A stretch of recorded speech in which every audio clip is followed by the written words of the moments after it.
Good fucking morning, ladies and gentlemen. Welcome back to another episode of Proof of Person. Happy fucking Tuesday. Today we have Travis with us, Chief Web 4 Officer of MBIO, as our main guest for episode 43. Travis, honored to have you here. Thank you for joining the show. How are you doing today? Happy fucking episode 43. Let's go, man. Happy fucking episode. Man, honored to have you here. One of the greatest speakers in Web3. We'll talk a lot about your story, your journey. It feels weird hearing you say 43 after you've done 800 on your podcast, but we'll get there one day. We want to hear all about your experience and everything MBIO today. Very happy to have you here. I appreciate it, brother. Yeah, dude. I mean, it's just one of those things. It's like step, go into another step, keep going. Yeah, we've been doing Bad Crypto now we're in our 9th season. Yeah. You can't believe that. When we start, we're actually the second longest running crypto podcast in the world. And if it wasn't for Google banning us back in 2017 because we had Coinbase affiliate links in our YouTube videos. Yeah, dude, they hosed us for a while. And they banned us for like 2.5 years until they finally said, "Oh, sorry, whoops." Unbelievable. But yeah, like you ban you for that. Okay. They just ban and ask questions later. We hate to see that. But yeah, you're doing a season per year, right? You started around 2017, I believe. If you say this year 9, yeah, man. Congrats. Yeah, big milestone coming up. I just posted about it. Proof of Person, this show turning 1 first year 4 days ago. So very nice. a big gap, but get it there. Yeah, man. Appreciate it. In honor of you drinking a pop, I'm gonna drink some pop. Nice. It's still 9 a.m. here, so a bit early for a pop, but we'll definitely have one in person eventually. 7 o'clock here because I'm in Dubai, so it's a little different time. Definitely. Yeah, I'm in Mexico, by the way. I know you're from Kansas, so closer from Moreland. ¿Qué pasa, amigo? ¿Qué pasa? Yeah, excited for the World Cup as well. But yeah, pretty much everyone knows you on CT and Web3, but do you mind doing a quick TLDR of who you are, what you do before we jump into everything MB.io? Sure. I think you're being a little too kind. I don't think everybody knows me. A few people know me, which is good. We're having a good time with this. And so little background of who I am. I'm a Midwest kid. I'm from Kansas City area. And I saw, you know what? It was when I saw Pong when I was 3, the Atari Pong. Yep. And I remember seeing that thing connected to the back of the TV, and I was looking at it, and I was just like, at age 3, going, dude, technology is going to be big. I can tell. Like, if this thing is connected to the TV and it's doing that, it's going to be amazing. Yeah. And so as a result of my curiosity, school never destroyed my curiosity, which is a lot of times school will destroy your curiosity, but not me. And so I've been early to every internet wave since the beginning, essentially. Web 1, which I call it, Web 0 before Web 1. Web 1 really started, to me, about 1995, right? And so I got online at the University of Kansas with a really good internet. It was a DSL. And it was like, whoa, this is so fast. And so, I built websites. Immediately, the very first time that I was online, I stayed up with the grace of God and the grace of Mountain Dew. I stayed up 36 hours and learned how to build HTML websites and how it all worked because I needed to have my own website. And from there, I was early to SEO. I figured out I need to make my website rank. This was way before Google was even a thought in Larry Page's eye. And paid search with a company called Overture.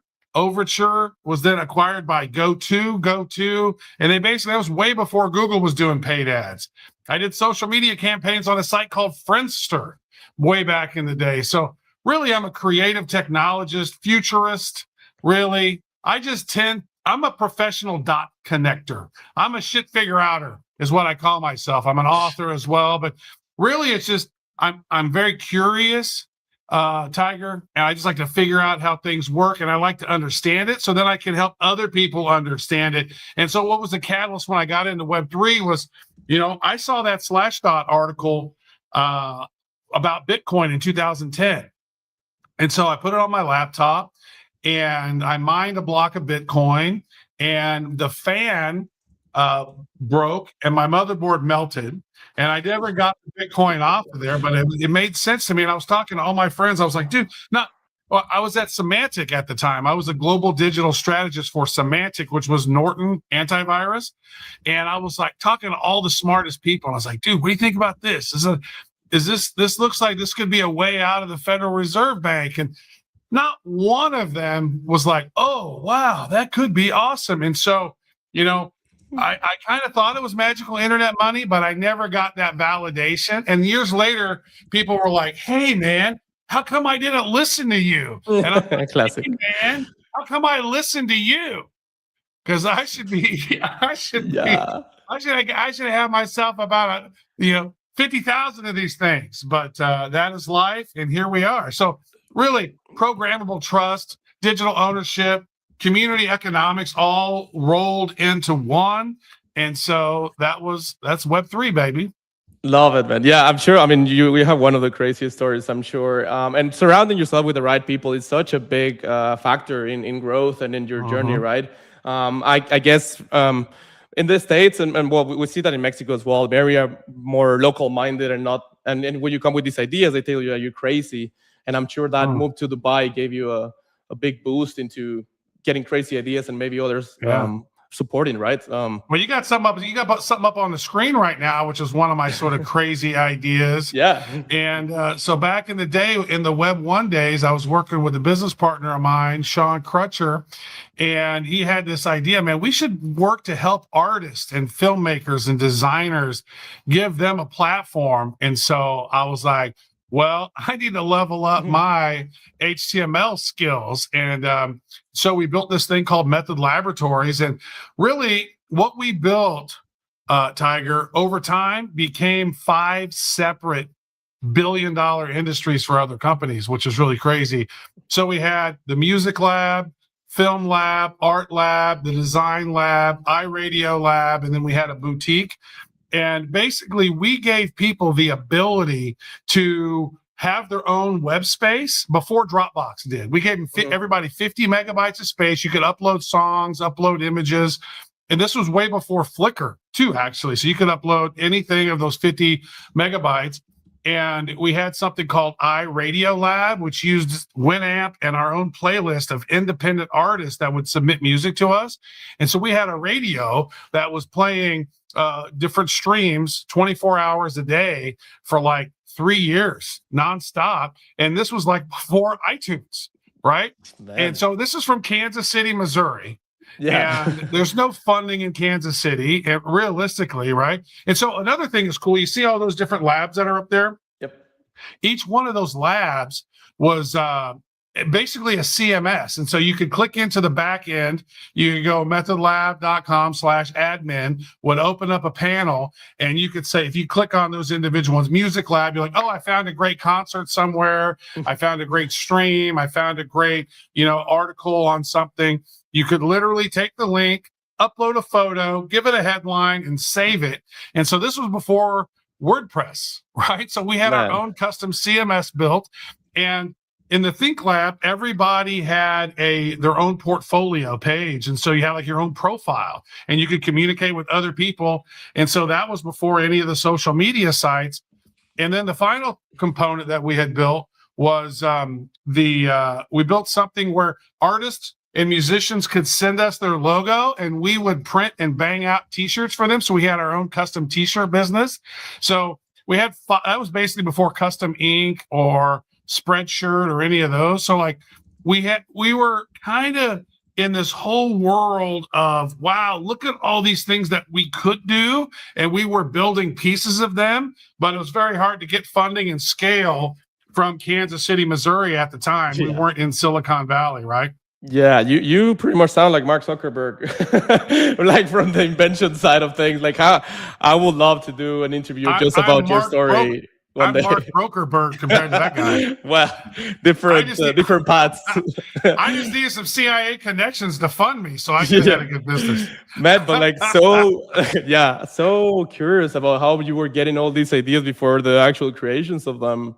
Like you have like an inventor kind of mind, and you can see kind of the future of where things are going. Well, my buddy Sean, he was a really sharp dude, and in between, so it's really how we always kind of said was like our brains together. It's like if you're by yourself all the time, it's you know, you don't oftentimes have some of these big ideas, but when you're with another big thinker, and I think that's why maybe Steve Jobs and Wozniak worked so well. They kind of converged, and it kind of felt when we were working on this thing, even though it never got big as it could have, it kind of felt like, you know, we would joke it was like, you know, John Lennon and Paul McCartney. We were coming up with some amazing stuff because we were the convergence that was happening between us. It was like, pow, pow. Oh, what about pa, pa, pa? Oh man, what about da, da, da, pa, pa, pa? So having a good brainstorming buddy, I think, is really important. And now, especially with AI, we have the best brainstorm buddies possible. And so I can sit in a room with Claude or with, you know, Chat GPT or whichever your favorite LLM model is, and ever since I got on, you know, man, I've been on Claude since 2023. I've been on Claude for over 3 years. And, you know, Chat GPT, I found Dolly when that thing came out. We started building stuff off of that. I was just like, oh my God, and the best brainstorming buddy possible. And you start figuring out how to be a prompt daddy and start teaching it how to work and start telling it, you know, and start working with it and brainstorming. I tell you what, once you start learning how to build with it, it becomes the best thing. And it sort of reminded me of like what it was like working with Sean back in the day, because it was like having that person in the room. And it's not like, you know, having an assistant, because an assistant, you're like, hey, could you go and do this for me? And they would go off, and like a couple of days later, they come back, here it is. It's like, could you do this for me? And like 3 minutes later, it's like, you're like, oh my God, what about this? Da, da, da, da, da. So, man, I tell you what, it's unlike anything ever. And it's kind of a continuation, you know, of where I've been and where we're headed. So that's why I think we're in Web 4 now, is because, you know, Web 4 is we have left Web. We're still in Web 3. Yep. Web 1 was you could read. You could go to the website, read a website. Web 2 was you could read it and write. It added that social element to it, right? Web 3 was now you can own these digital assets, right? That's big. Digital assets, Bitcoin. I can own this. Ethereum. NFTs. I can own these. And now we're in the fourth web, because the web can build itself through autonomous intelligence and these agentic economy that's happening. You can literally tell it to do things, program it, and it's out there working on your behalf. So never before has the internet being built by someone other than humans. So this has to be the next version of the web. It's unprecedented time. Yeah. And that delusionality that you had with your buddy now through AI, 24/7, it's a huge advantage and a huge edge for the one that know how to use it, right? So yeah, very excited for the forward web 4 in general on the building era side of things. But yeah, let's connect the dots here a little bit on your story and getting into MBIO. How did you move to Dubai first, and then the MBIO team contacted you? How did that transition happen? And we start into that as well. Well, that's a good question. So, you know, I've done bad crypto for so long, and I was doing a lot of Twitter spaces with Mario Nawfal, and I think I did 250 maybe of these spaces. And, you know, Multibank had come on several times, and I just had a really good vibe with Zach, the CEO, and with Courtney, the head of compliance, and then Alex, the guy who's in charge of Maverick. So I was just having conversations with them. And one day I was like, hey, Zach, I sent him a DM. I go, dude, I've seen a lot of these products and these projects, and I've done Bad Crypto, all of these shows we've done. We've literally had over 1,000 hours of conversations with different people. We've interviewed all these people. Multi-bank to me seemed like one of the most interesting opportunities because it's not just crypto. It's not a shit coin. It's literally, traditional finance, TradFi, meeting decentralized finance, meeting a crypto exchange, meeting real world assets, right? So it's like, it's not a fly-by-night operation. So I saw that. I go, man, Zach, if you guys ever need a chief innovation officer or somebody to help out with marketing over there, let me know. And he's like, I happen to know a guy, because he's the guy. And he goes, let's chat about it. And then like 6 months later, they literally had a conversation, said, Travis, can you come to Dubai next week? And I was like, what? I was like, no, I cannot. And he goes, well, let's have a conversation. So I met with Zach and met with the chairman, who's his father. And they said, we need you to be here as soon as possible. And so a week and a half later, I was in Dubai and I moved here in November. So great decision. Crazy. Yeah, so you were watching the Chiefs game, just chilling on your couch, and then the next week you were in Dubai, building. I was actually at the AI marketing conference in Cleveland when they messaged me. It's called Macon, MAICON.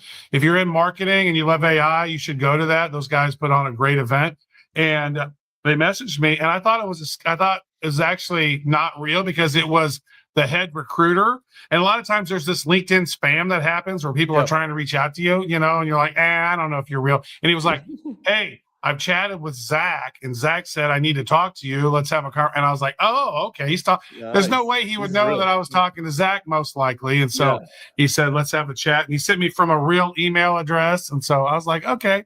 You ever have an issue with these people like, yeah, we'd like to interview you for a very important role here.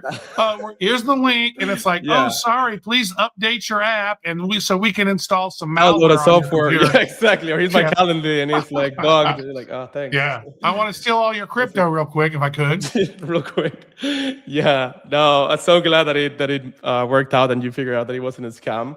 And now you're living in Dubai, your best life. How was it with what are you in charge of on a daily basis? I mean, you were always on as a keynote speaker, you were in Ghana, I'm sure. You did the RWA in Dubai. Like, what are you on a day-to-day basis, main responsibilities or priorities these days? Yeah. Well, really what I'm trying to do here daily is to help translate this complexity of this world into trust. Right, because here we got the background with multi-bank group being around since 2005, and now with the exchange side, it's really how do we navigate all of this stuff that's going on and leverage that into more trust. So we're working on our messaging, we work on partnerships, community, building events, and working on and partnering with events, product feedback loops. We're trying to make the app as great as possible, and really trying to help make Web3, more simple for people to understand, and knowing that it is, it's a priority for us. We're helping bring in people into the crypto world, not so much dealing with the degens. It's like, how do you make it understandable? And how do you make, MBIO known for more than just being an exchange? And how do we utilize AI to help us become more effectively and become that trusted bridge between regulated finance and digital assets? Like, digital assets are not going away. Like, NFTs just began to create, I understand digital asset ownership. NFT is always a weird thing. It was a weird sort of thing, but without NFTs, I don't think you could have real world assets because they're sort of like NFTs. And so it's like knowing, TradFi, DeFi, crypto exchange, RWAs, all of these things are converging, that's just exciting to me. And so I was like, man, if anything, this is what I want to be a part of. Yeah, no, and before the show today, I was doing a lot of research to understand more of what you do, obviously MBIO, which I've seen you guys around multiple times.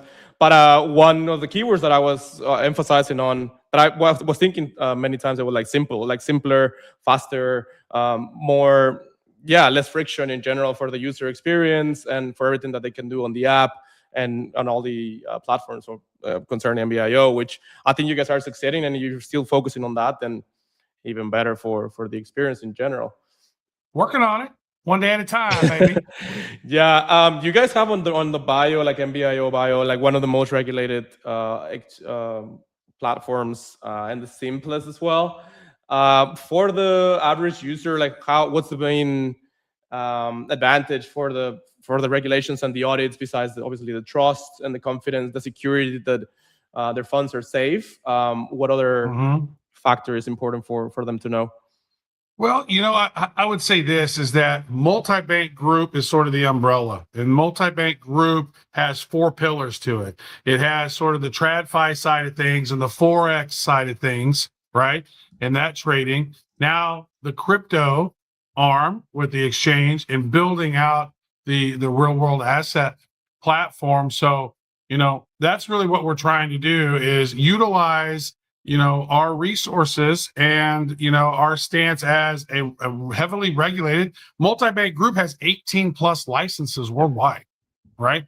And so when you start stacking that stuff, like institutional backed crypto platform trading, the utility of the MBG token, real world assets all starting to live under one roof, like that's exciting for the Web3 user. For a non-crypto user, we help people access crypto and tokenize the real world assets with that sort of trust, compliance, and infrastructure of a global financial institution.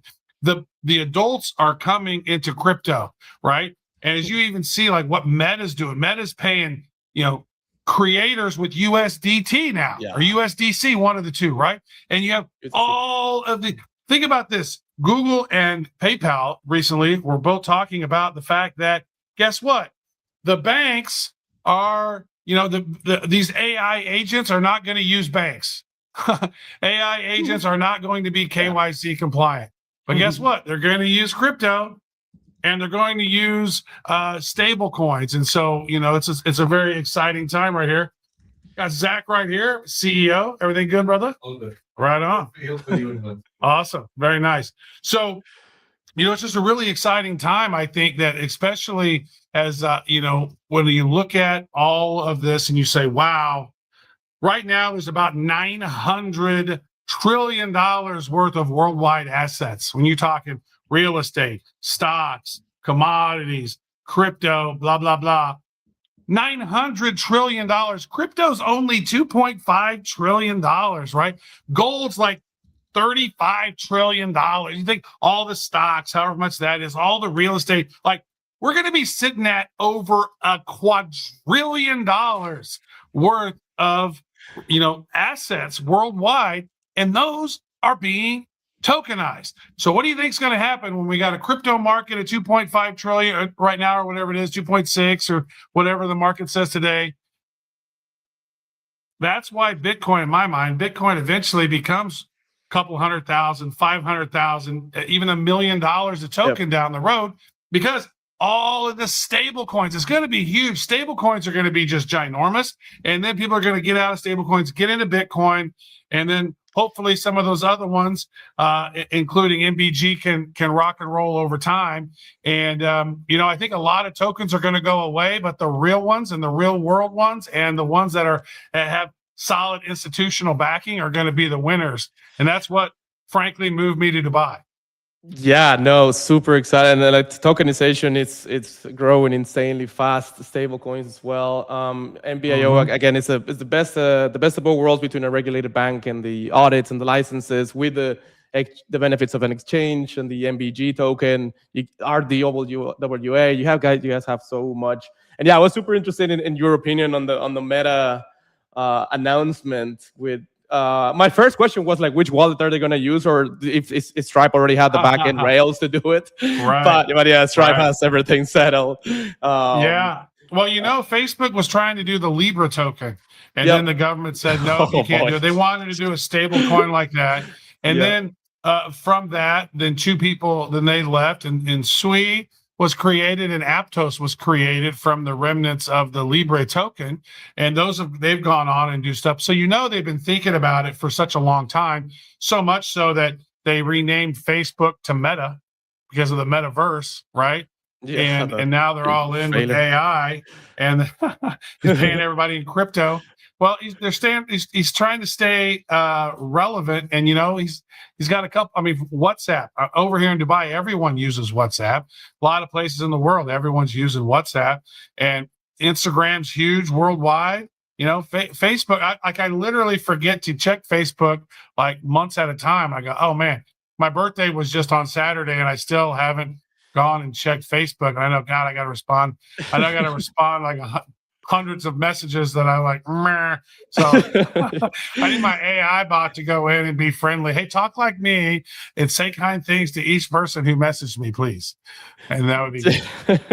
Yeah, I was thinking like I'm gonna say happy birthday at the beginning of. I saw Alfredo tweet like 3-4 days ago. That was your birthday. Happy birthday, man. Hope you had a great time. And yeah, we didn't know about it. Was so good. It was so good. In fact, a couple of the people on my team organized a huge karaoke party. Shout out to Marvin and shout out to Trish. They ordered a huge karaoke party and 4-hour deal. And through the night, like 30 plus people showed up in and out, all singing karaoke, getting drunk. It was pretty fun. But I tell you what was interesting is that the last time that I had a birthday party was 17 years ago, and it had been a surprise birthday party that I didn't even know I was having because it was a surprise, and I showed up late. And by the time I got there, like almost 2 hours later, they're like, "Surprise! Happy birthday!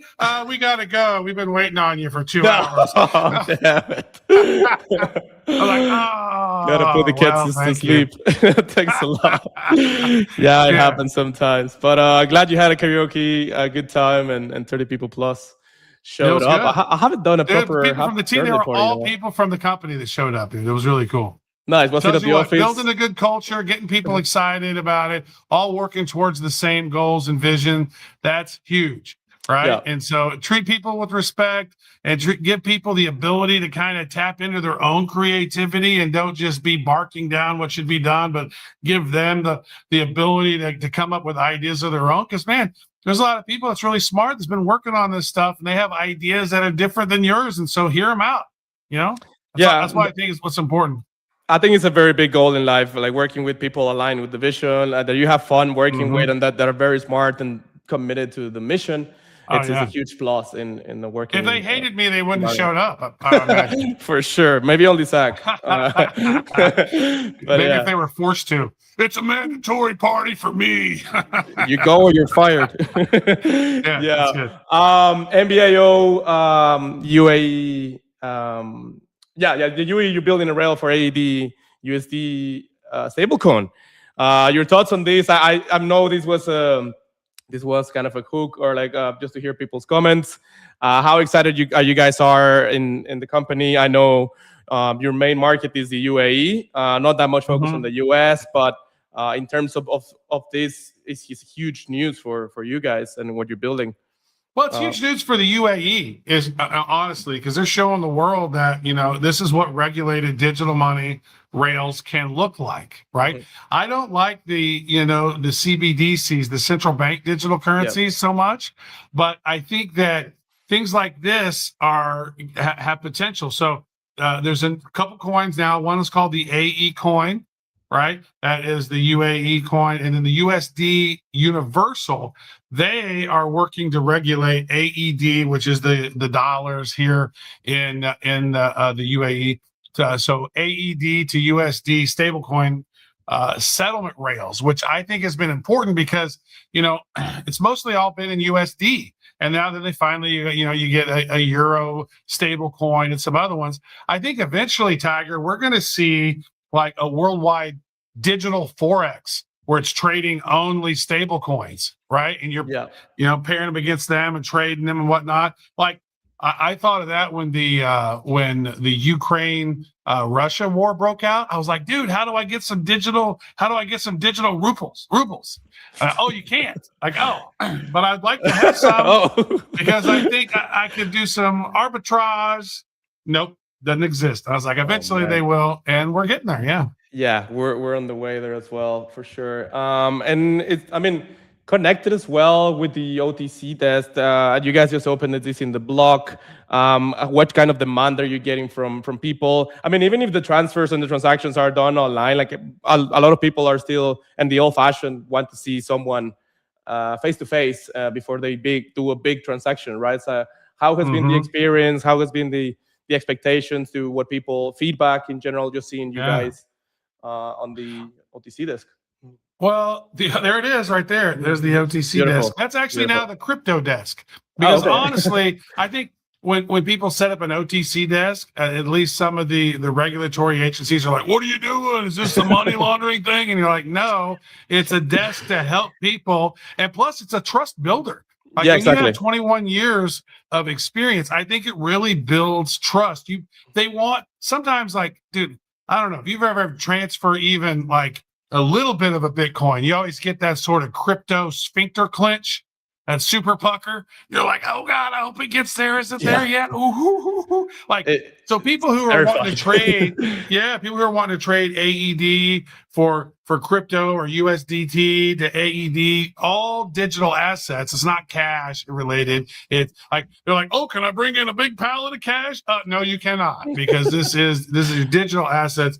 Yeah. So if you want to connect your bank and convert, that's what you can do. So, a lot of times people don't want to smash a big, large order through a public book, because you get all that slippage, and it just, if there's not enough liquidity in there, it can just sort of hose you. And so that's really what it's built for. People who are, institutions, family offices, high net worth individuals, corporations, serious traders. That's really what it's all about. We have that crypto desk, though, to build trust. And it's all handled online. None of it's handled at that facility. It's all handled through the back end and through our compliant traders on the back end. But we just want to have a front forward face. That way people can know. And it's really cool because you can go in. We've had so many great conversations, so many, interesting things that have popped up as a result of us being in the community. Because I think, Tiger, if you are always up in the, ivory tower and you're never talking to people in a retail trading business, and we want to meet people. And so this is a great way to meet people in the public, which is very hard. And quite frankly, a lot of, crypto exchanges and stuff don't do that. They're not out there. They're not forward facing. And so that's really what we want to do, is we want to help people out and then help people understand it, and then connect them, answer their questions. So really, it's sort of a very friendly, compliant way to interact with the public and to help them build trust more so with us as we, build this thing out. Yeah, that face-to-face relationship and that builds trust. I've been to a few IRL events, and I know you've done a bunch of keynote speaking and events. It's so important, regardless of the generation, even if the new ones are more digital. It builds the relationship. It's the customer experience. It's simpler. It's more flexible. It's just so important as well. I'm sure this could be very controversial in other countries. Like in Dubai, it flies by because they're more open-minded. But like an OTC desk on different countries could be a bit more of a challenge, I believe. But yeah, kudos for the OTC desk and building that extra relationship that you guys are with the users. Is it open really all the time? Well, and you also think, wow, Dubai, the most crypto friendly place in the world. It's the most regulated, and they have the most, legal sort of frameworks, and they're working on building those things out. And so that's why it's like they're not just letting anybody do this stuff. They're, VARA, which is the Virtual Asset Regulatory Agency here in town, is here in the UAE, is really working to figure out those frameworks. They're doing the best they can. It's really, I think we've left that pioneer phase of crypto. Institutions are in this thing, and so they want to make sure that they're doing it right. And that's very commendable, because pioneers get the arrows, and if you don't have your keys locked, can you imagine? You're like, all right, here we are, big corporation. We got $70 billion in crypto. Oh, wait a second. Did you give the keys to Jimmy in IT? Oh, well, what happened to all our crypto? you got to make sure that you got to have regulation. You got to have have a handle on those things, because you don't want Jimmy in IT running wild. Yeah, no, and especially after all these exploits lately on DeFi mainly, and like people are just need that extra layer of trust and confidence that the where they're handling their assets and their money in general Oh is yeah. secure. I'll tell you this. We are reaching a time with AI and the capabilities, especially with like Anthropic, with the Mythos Yeah, platform, this model that they haven't released yet. The, man, people have to lock down their security. I say this as somebody who worked, digital strategy at Norton Antivirus. You have to get your things locked down, because what's happening is even Claude Opus 4.7 is finding some vulnerabilities that have been missed, but Mythos is finding things at like a 50x more vulnerabilities. And so if this thing gets released in the wild, it's going to create some havoc. Now you man. think, well, China's right behind, some of these other countries are right behind. And man, if this is what's available now, what is out that we don't even know? Because a lot of times, militaries have some of these technologies way before anybody else. Like we're getting to the point where like we're not ready. Like, Yeah. it's and then we got quantum computing I was just coming gonna say right that. behind it. I mean, Google's it's just saying like, 2029. I think it's gonna be sooner, what? and it's gonna be Oh yeah, mayhem, mayhem. we gotta get our shit together. Yeah, no, Wolfman, it's going faster than ever. And switching gears a little bit from the fear and the and the quantum side of things, which, yeah, might be happening sooner than we think. Besides, obviously, the big announcement and having Khabib involved with MBIO. I mean, you met him in person. Share us a little bit more about the behind the scenes. How is the guy? I mean, 29-0, undisputed champion. Like the guy's a legend. Discipline, consistency, all of this. But like, how is he really in person? And how was the partnership with MBIO? Yeah, Before I've met him several times now, and the first time you're just like, all right, dude, this guy, look at this guy. What? And but he's very sort of, he's very disciplined, very serious. Although then when you get to know him, he's actually kind of funny. He's got a good personality. Right. He's just remains stoic so much, right? He's very devout in his religion. He's very sort of he does what he does. But what's cool is that I can tell that him and I now have a pretty decent camaraderie. Like we did a commercial with him, and there's another video that we haven't released yet where we did a Khabib lie detector, and I literally interviewed him. No way. So you could see how he interacted in some of the footage, but then when he interacted with me, he's way more personable, way more sort of relaxed. Let's go. And I have met him. I don't know how many times I have made him laugh twice, and a half chuckle. So 2.5 laughs I've made Khabib laugh, which I was pretty pleased with that. Yeah. And when we were done filming, he shadow boxed with me. He acted like he was going to punch me. And I was like, he either hates me or he thinks I'm okay. Easy confidence, yeah. Dude, that's scary as hell. You know what's so funny though? One time we had a meeting with him, and I was back in America. This was like in December, and so we were scheduling a 4-hour video shoot, which we recorded all this stuff right here, and so originally we wanted to do just a 1-hour shoot at first, right? So we could, get and then have the other 4-hour one later. And so his handler or his business partner, Yarmit, was like, no, we need to do 4-hour one now, and because they're all Russian, right? And it's like, no, we really like to do the 1-hour one. He's like, no, Khabib wants to do 4-hour one now. We do 4-hour. Like, okay, we do 4-hour one. So then we were having a meeting, and we were like, yeah, Yarmit said you wanted to do only 4 hours. We wanted to do 1 hour. And he was like, oh, 1 hour. 1 hour sounds better. Why would I not want to do 1 hour? And we're like, what? And then we're getting to the done. We had to finish with the conversation. He goes, hold on. And he goes, I think I don't want 4 hours. I think I only want 1 hour. And he was looking at me kind of laughing. And I said, don't you start with me, Khabib. Don't you start with me. And afterwards, I was like, oh my God, I'm not dead. Like, still alive. Yeah, no, I'm sure. I don't know if I would have said that if I was in a room with him. Yeah, he was laughing. He was laughing pretty big.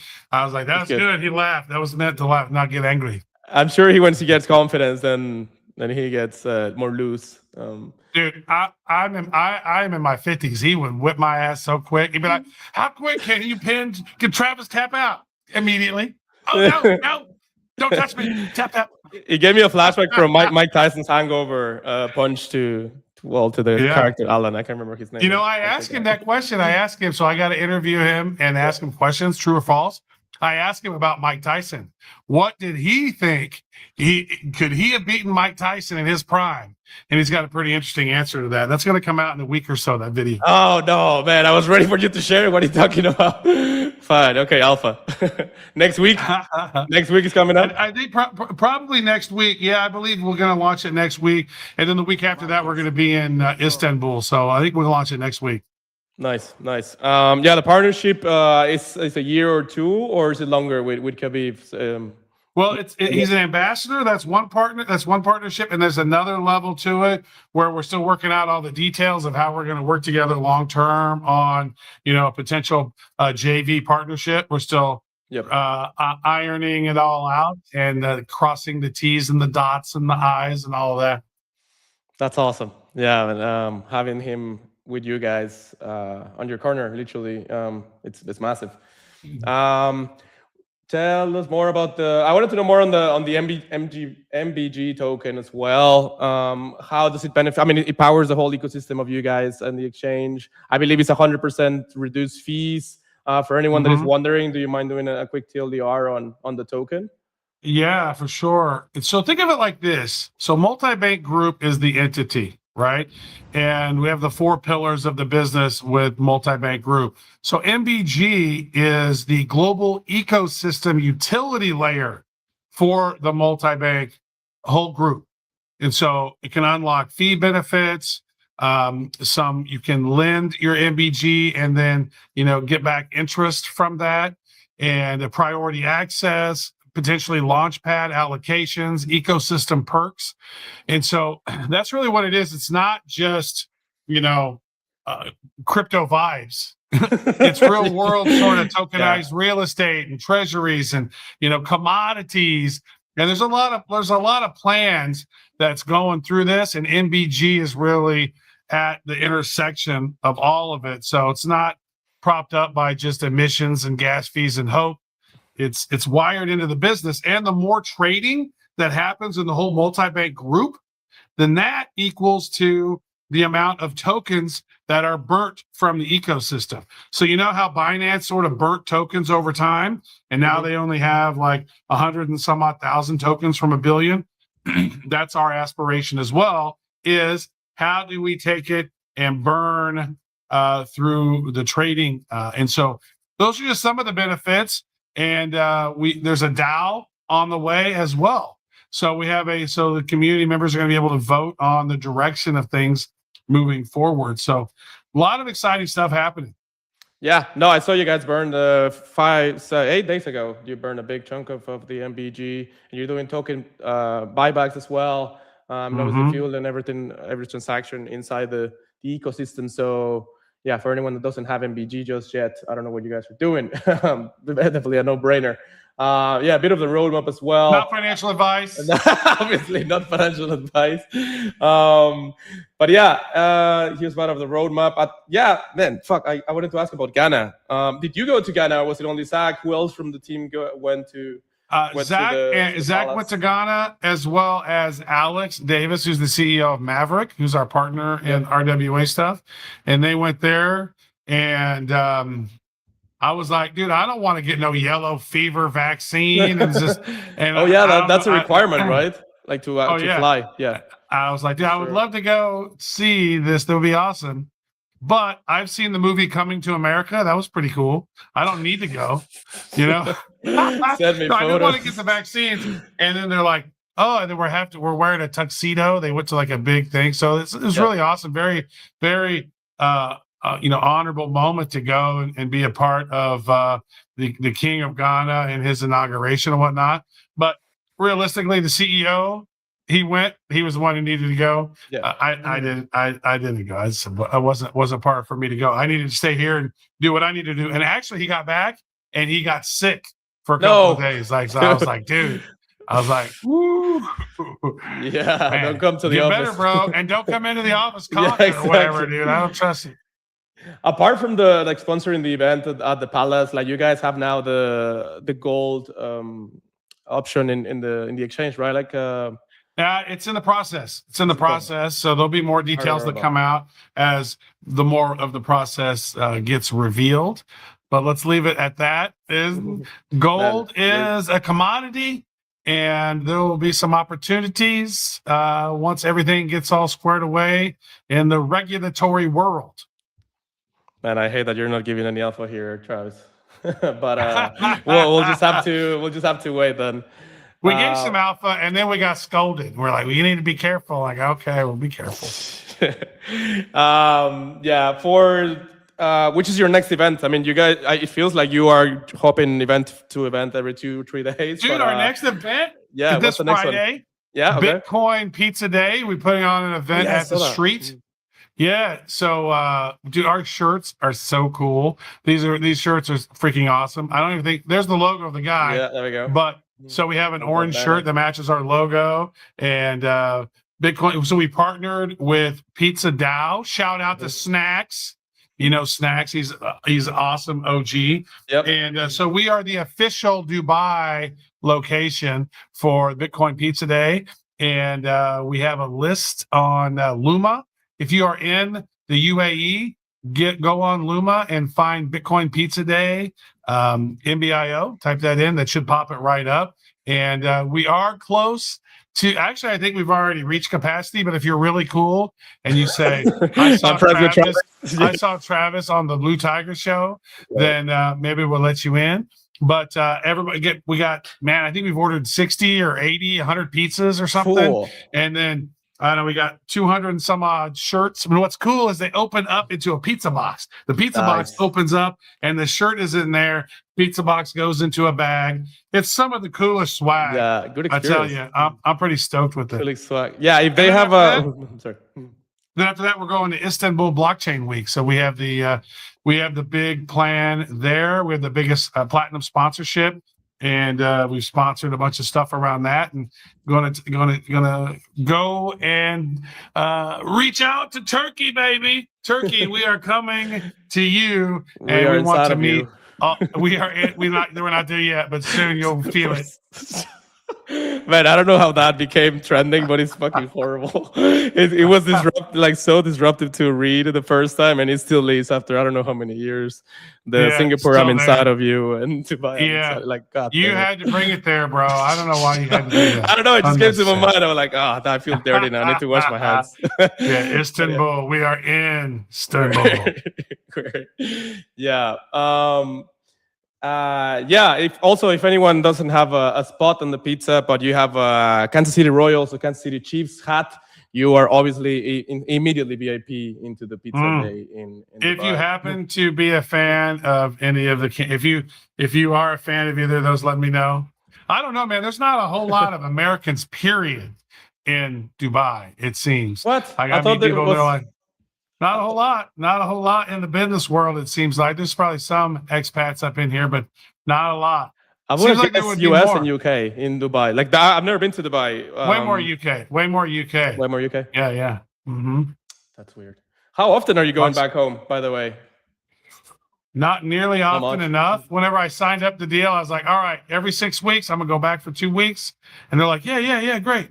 And they're like, wait, we got things to do. And so I have not been back since Christmas. Oh boy. But yeah. I'm going back in June because I want to be there for Father's Day so I can see my kids, and I want to be there for USA 250. USA 250? What is that? That's July 4th, the 250th anniversary of America. This year? Sheesh. America, wait, man, that's also fuck yeah. Say the motherfucking day, yeah. That's also the middle of the World Cup. Like that's 1 week before the final in New Jersey. So, man, what a year for the States. Oh yeah, it's also a bit in Mexico. Pretty good. Yeah, I don't know. If you've never seen the movie Team America, that is maybe the funniest, but at least the funniest puppet movie of all time. There's not a lot of puppet movies, but oh my God, that's one of the funniest movies ever to me. Team America. I'll check that out for sure. You never seen it? You never seen Team America? Oh my God, So, dude! I don't think so. Stop action puppets, dude, from the founders of South Park did it. Yeah, I've seen them. Like I know what they are, but I've never seen these. I was thinking of the other one with the other toys. Forgot the name. Anyways, but no, okay, I'll definitely check it out. A couple more questions, and we can start wrapping up. Legends of the Ledger. Was it your idea, or Alfredo's, or how did these started with the big characters from history and adjusting it now with the AI? Yeah, it's 100% my idea on this one. Well, here's the deal. So I've read this book called Think and Grow Rich by Napoleon Hill years ago. And in there, he talks about having a mastermind group that you can talk to, right? And so this is in his mind. So in his mind, he had like Abraham Lincoln and Ralph Waldo Emerson and Henry David Thoreau and all these people. And I was like, whoa, that's kind of cool. I actually know Photoshop. How about I create my own? And so I took a UN roundtable room, and then I kind of made it all cosmic, right? And then I started putting in my favorite people throughout time. And my thought was, eventually, I'll be able to take these and create these with holograms. I'll be able to be in a room and be able to keep. This was 2009. Man. I said, eventually, they'll have some sort of, intellect. What I'll do is I'll program it in with all their books and maybe their speeches or audios, interviews. You saw yourself in the Jedi Council kind of hologram scenario. It was 100% like that. 2000. So I made my own Jedi Council. That's where I'm brain now. Yeah, and then I was working on Claude one day, and I had uploaded the photo of my mastermind group, and it said, "Whoa, this is amazing. We could do this now." And I was like, "What? We can't make holograms?" And it was like, "Well, we could connect it to the 11 Labs API." And I was like, "Ooh, we could." And so I created something called the Inner Nine.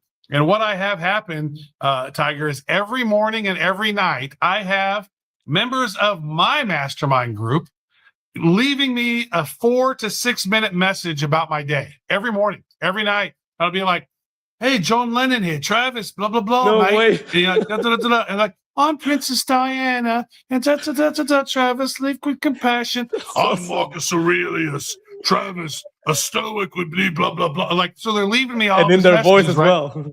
That's 100% awesome. As close to their voice as I could get it with 11 Labs, right? That's awesome. So then I was showing some people here at work, and they're like, "Oh my God, that's awesome." And then Will, who was the head of performance marketing, he said, "Dude, we can make those as ads." And I was like, "We can make those as ads." I was like, "Oh man." So then I went and I made Nikola Tesla and Benjamin Franklin and Leonardo da Vinci as the first three. And then we decided, oh my God, we could basically make all of these. And then we decided, Legends of the Ledger, that was my idea. 21 of them, nod to Satoshi Nakamoto. And what's cool is now, man, our creative agency we're working with, shout out to Superside, we are going to do something so cool with these Legends of the Ledger. They showed me some mock-ups of what we could do, and I gave them some ideas. What if we could have like a little talk show, or me or two of them are interviewing themselves and having a conversation? Like, I think we're still working out all that it can be done. It's going to be, nobody's done anything like it. It's going to be super cool. And the Legends of the Ledger are going to live on in new creative ways. That'll be crazy. I saw yesterday, I read somewhere, I don't know if it was, I think it was with Claude, like they're going to start creating robot podcasts, like two robots talking to each other in podcasts. And as interesting as that could be, I think it needs an added factor like that, like two big personalities, characters from history talking to each other, besides just two robots. Yeah, exactly. So, it's really kind of like, have you seen like those things like Chloe versus History or whatever? Have you seen that? Like some of those channels are like, hey, I'm up there vlogging like in Pompeii or something, And I was like, wow, what if Nikola Tesla is hanging out with us today? Like, what if Benjamin Franklin goes to our crypto desk at the block and he's like, and have him sitting at the block answering questions? Like, dude, that'd be so cool. And so there's a lot of things I think we'll be able to do. It's just, man, with AI and with Higgs field And with the unlimited. new ChatGPT Image 2.0, Nana Banana Pro, and then basically your own imagination, plugging your scripts in through Claude, connecting Claude through the MCP server to connect with Hicksfield, and you can just do so much now. Realistically, you showed that one video. Go to MBG Token Twitter. The Twitter. It's at MBG Token. Yeah. Okay. Yep. Yeah. Now look at this one right here. Did you show this video right here? Yeah, I Scroll did down. earlier. This one? Yeah. Yeah. And even scroll down a little bit farther. We have, so this, yeah, right there, up, higher, up. There we go. It's the second one, not that one. That's a fun video right there, actually. Yeah, right there. Yeah. So we literally, like, with Hicksfield, able to create the most amazing content. This is like, all you got to do is, at this point, come up with a storyboard, come up with ideas, generate that first image, and then use ChatGPT Image 2 to give you additional frames. So basically, here's what I want it to look like. Let's get rid of all of that and just have him have his arm up. Then you can click it. Whoop. And so this was basically like 6 starting images that I used, and then I just manipulated over time to make this the full action video. And basically tells the story of MBG, which is the multi-bank global ecosystem utility token. Talks about all 4 pillars of it and what's going on. And then it lands, and then the little astronaut gets out and walks to MBG land. Have you seen that it works better when you let them do it, like just tell them like be creative, or like when you specify more on the prompt and the details of how you want it? What has it works way better? It works way better if you give it the first frame. Yep. And you tell it exactly what you want to do. So what I've done is become really proficient in creating skills. Mm-hmm. I've created skills for Claude. And so basically AI agents are one thing, but really you need to be programming these skills and have each skill doing its own thing. And so I've created a skill, which is basically, I have 2 skills. One is just a director brain, which basically makes sure that it gives the shots in the right way, using the right terminology for the shots and the pans and the zooms and the cameras and the camera angles and the camera lens types, right? And then I have another one, which is a script writer, which writes them ideally for CDance 2.0. Yep. And so going through this, so I created this, basically from scratch. Now, Jay on my team, Jay Valenzuela, he helped create some of those initial images. But the other one, the full one, the 2-minute one, which is the video above that one, the 16 by 9, that one right there, the one above that, this one, yeah, that one right there took me about 45 hours to do. Holy what? Yeah, well, I was learning. Basically, they said we need a video. Oh, this is one of the first ones. Yeah, they said we need a video, and I was like, and it was going to take like 6 weeks from our video, team to do it, and I was like, dude. Hold on. Let me figure it out. And so that was on Friday night. By Monday morning, I had the skeleton of this done. And then the rest of that week, we polished it. Then I waited a week, learned some more stuff, and then look at that when you flying by on this. This was like one of the first times. This basically tells the story of MBG and why it's so powerful as part of the ecosystem.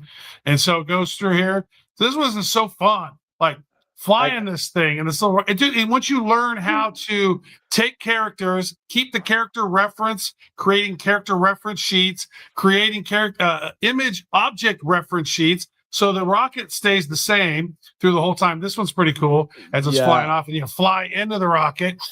Right here's I can see how proud you are of the creation. This was so fun. Look how cool. Like, man, I'm not a video editor or videographer, dude, but nobody touched this but me. I feel you. I feel that on another level as well. Like I started doing videos in Q4, and you don't really appreciate these kind of things or nothing that is very difficult. Oh, that was a good transition right there. I like that transition. Or nothing. Wait, let me rewind. Here it is. Okay. So he's gonna get ready. Here it is. Oh, it's coming down. It's gonna fly through the sign. Oh, got a gold. Yeah.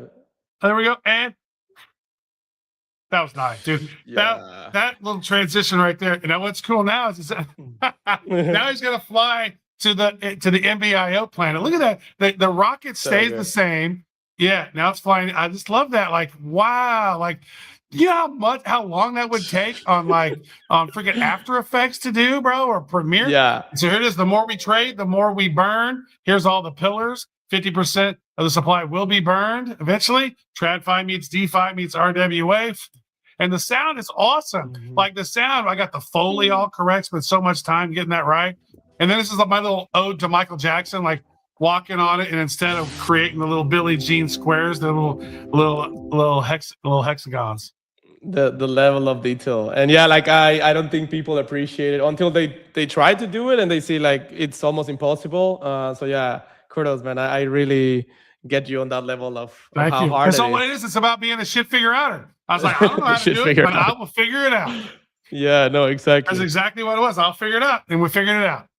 Yeah, the first video I did, not this, like me recording myself, took me 12 hours. And then it obviously gets faster, but I appreciate it way more video content creators and how the editing worked. And I know this was a huge project to do, so yeah, congrats, man. It's amazing. For sure.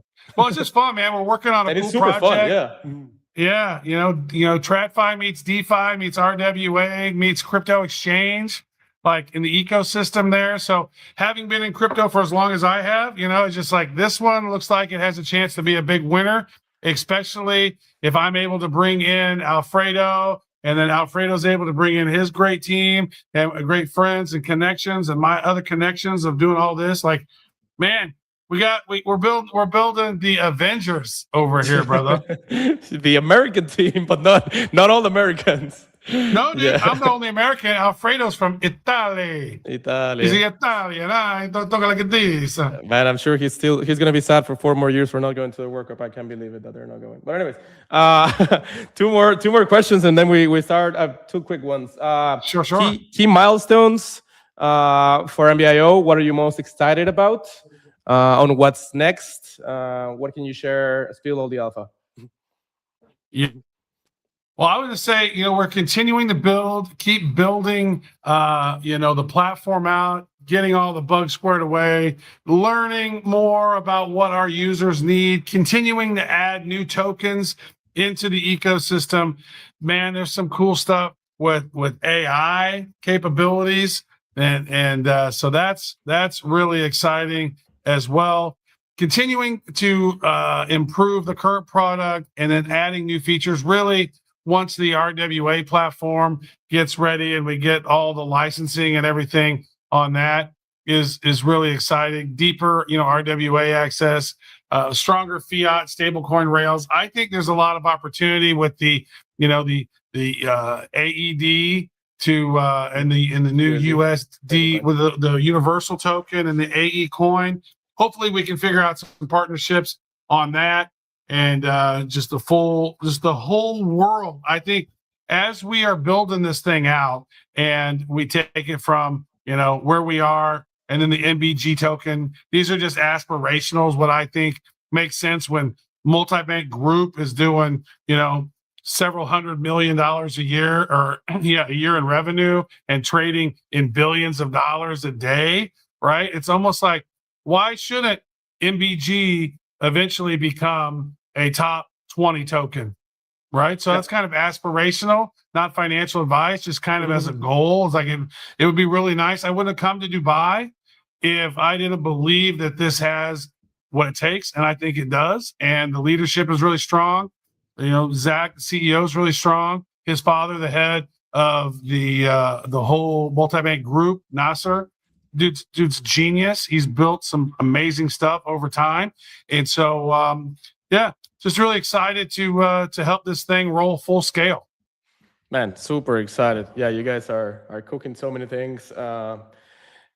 Super excited for what's next. For anyone that hasn't been involved on NBIO, what do you think is the easiest way or the best way to get involved? Download the app, follow the socials, obviously. What do you recommend? I would recommend to go to nb.io and download the app. If it's available in your region, go ahead and snag it and get started. and just to see how it works. There's some cool stuff going on, and multi-bank group has the full CFD side of things, all the sort of trading stocks and commodities and forex and all of that, and then MBIO is the crypto arm. And so we're actually looking for some really strong affiliates.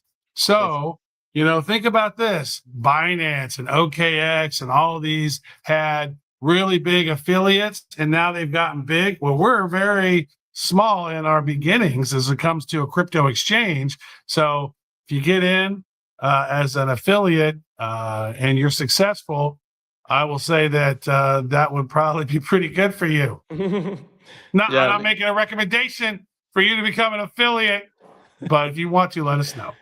Yeah, for sure. Huge opportunity there as well. I was looking for this map with the. I was staring at it for longer than I'm proud of. This one, when you mentioned to check if it's in your country, man, it's so good.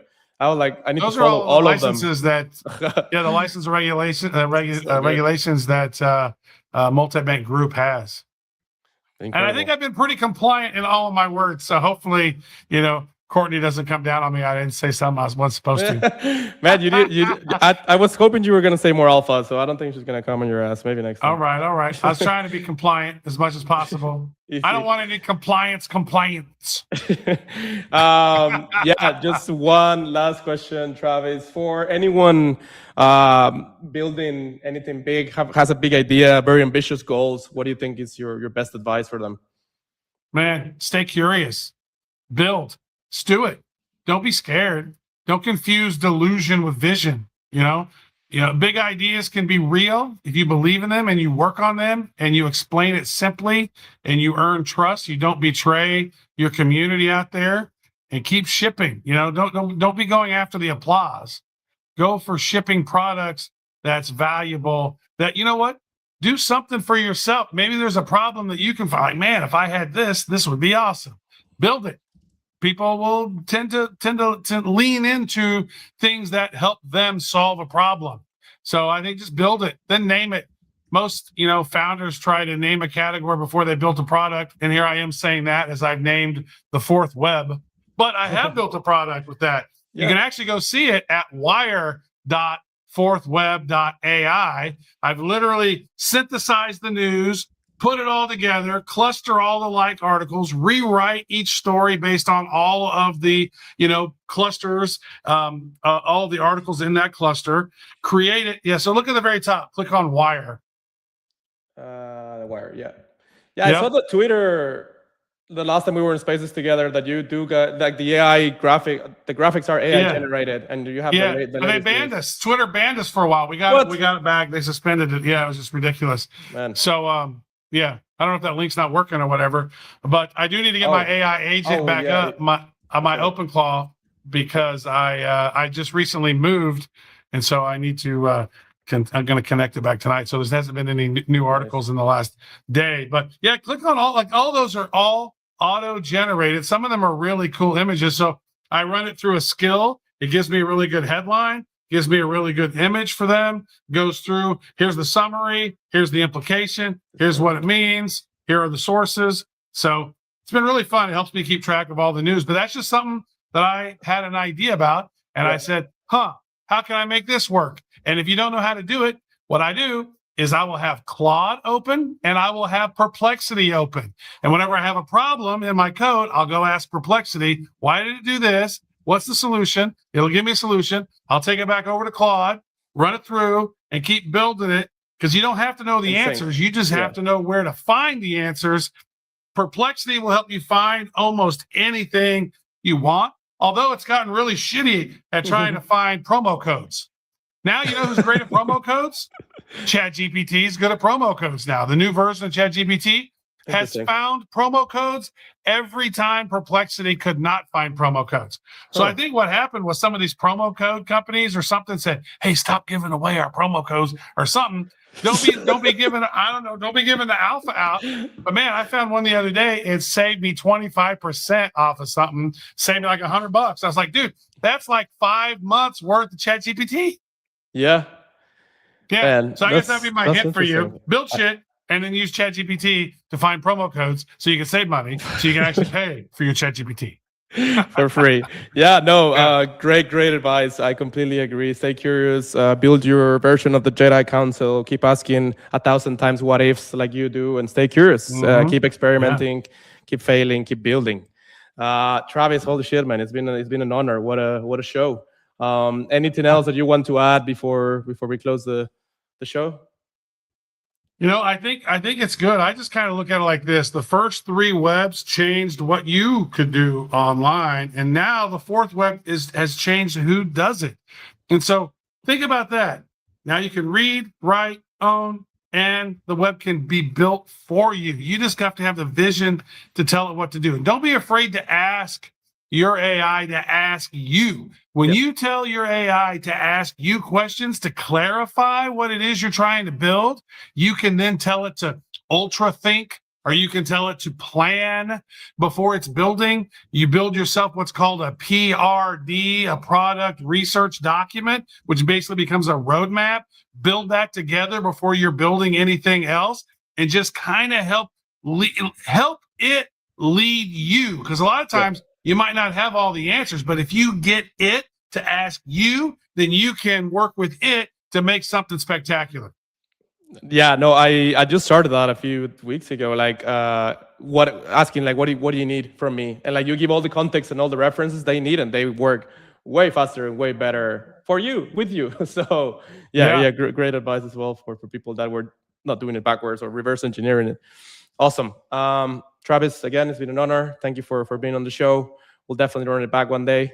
And yeah, we'll see you guys on the It's awesome. next one. Thank you so much for having me, man. I really appreciate it. Thank you to the audience out there who tuned in, and all the people, so many people. Thank you. Yeah, big shout out to everyone that tuned in. Appreciate you all. We'll see you guys on the next one. Have a good one. Bye-bye.